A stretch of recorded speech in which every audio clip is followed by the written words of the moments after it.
হরে কৃষ্ণ সুধী ভক্তবৃন্দ, এটা হচ্ছে দোল পূর্ণিমার দিন ভিডিও, মানে যেদিন গৌর পূর্ণিমা ছিল। তো আমাদের গৌড়ীয় বৈষ্ণব সম্প্রদায়ে তো পরের দিন মানে শুক্রবারের দিন ছিল দোল পূর্ণিমা। তো এই দেখুন, আমি রাধাকৃষ্ণকে সেই দিন আমি রং লাগিয়ে দিচ্ছি।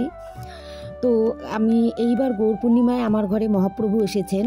তো এরপরে আমি সেই দিন মহাপ্রভুর অভিষেক করলাম। তো এই যে মহাপ্রভুর অভিষেকের জন্য আমি সব রেডি করে নিচ্ছি। এই যে হাঁড়িতে দুধ দিয়েছি, গঙ্গা জল দিয়েছি, ঘি দিলাম, দই দিচ্ছি, টক দই, এই সব দিয়ে এখানে পঞ্চামৃত তৈরি করব। একটু গোলাপ জল দিয়ে দিলাম।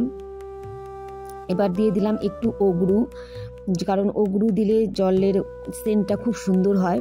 এরপরে আমি দিয়ে দিচ্ছি মধু।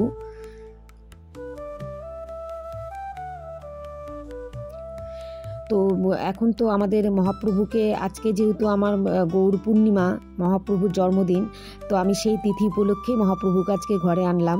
এই যে আমি একটু মধু দিয়ে কালো তিল দিয়ে দিলাম। এরপরে আমি দিয়ে দিব চিনি। তো এইভাবে করে এটা পঞ্চামৃত তৈরি হয়ে যায়। ঘি, মধু, দুধ, দই, এই চিনি, এই সব দিয়ে।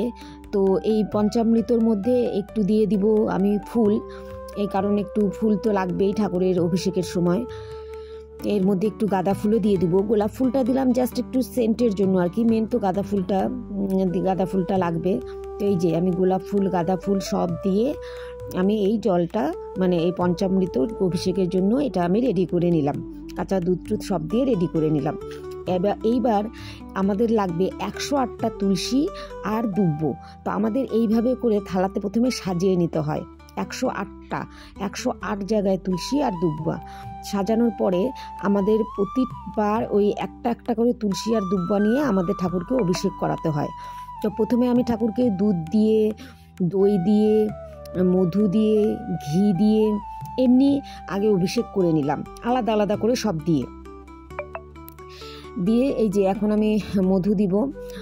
এই সব দিয়ে প্রথমে অভিষেক করে নেওয়ার পর আমি জল শঙ্খ দিয়ে একটু করে তুলসী আর দুব্ব নিয়ে, আর বাকি সব তো পঞ্চামৃতের মধ্যে রেডি করাই আছে, ওই জলটা নিয়ে আমি এবার অভিষেক করা শুরু করব। তো এবার আমার অভিষেক করতে হবে 108 বার, কারণ আমাদের 108 বার অভিষেক করারই আমাদের নিয়ম। তো এই যে আমি জল নিয়ে নিলাম হাঁড়ি থেকে, আর এই যে তুলসী, একটা করে তুলসী আর একটা করে দুব্ব, এইভাবে করে নিয়ে 108 বার অভিষেক পর্ব চলবে। 108 বার অভিষেক করার পর অভিষেক করব আমি ডাবের জল দিয়ে। তো আপনারা সঙ্গে থাকুন, দেখুন কিভাবে মহাপ্রভুর অভিষেকটা করছি।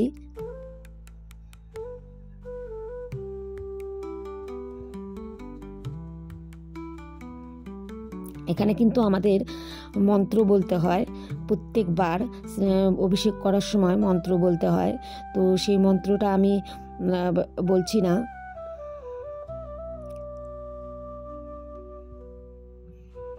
তো এই যে এইভাবে করে অভিষেক করতে করতে টোটাল আমাদের গুনে গুনে করতে হয়। যে আমার একটা বোন, সেও উপোস ছিল, সেও অভিষেক করছিল। তো 108 বার অভিষেকের পর আমি এই ডাবের জলটা দিয়ে লাস্টে মহাপ্রভুকে অভিষেক করে দিচ্ছি। তো এইভাবে করে যখন ডাব দিয়ে জল ঢালছিলাম, দেখছি ভালো করে জলটা পড়ছে না। পরে আমি একটা তামার পাত্রে জলটা ঢেলে নিয়ে সেই জল দিয়ে মহাপ্রভুর অভিষেক করলাম।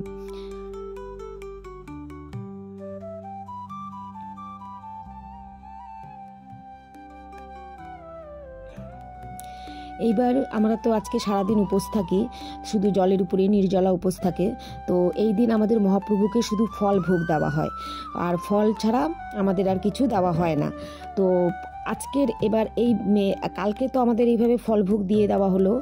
এইবার আমি আজকে মহাপ্রভুকে যে ভোগ দেওয়া হয়েছে, আমি সেই ভোগের আমি আপনাদেরকে ভিডিও দেখাচ্ছি। তো আজকে মহাপ্রভুকে অন্নভোগ দেওয়া হলো। তো অন্নভোগের মধ্যে আজকে ছিল ফুলকপির পকোড়া, মিষ্টি কুমড়া ভাজা, বেগুন ভাজা, টক ডাল, টমেটোর চাটনি, আলু ফুলকপি, পনির, মটরশুঁটি দিয়ে রসা, পায়েস, মিষ্টি আর 1 গ্লাস জল। এইটাই দিয়ে আজকে আমি মহাপ্রভুর ভোগ নিবেদন করলাম। তো এই ছিল আমার গৌর পূর্ণিমার ভিডিও। আপনাদের যদি কোথাও একটুকু ভালো লেগে থাকে ভিডিওটা, তাহলে অবশ্যই লাইক আর সাবস্ক্রাইব করবেন, আর অবশ্যই একটা কমেন্ট করে দিন। হরে কৃষ্ণ, জয় শ্রী রাধে।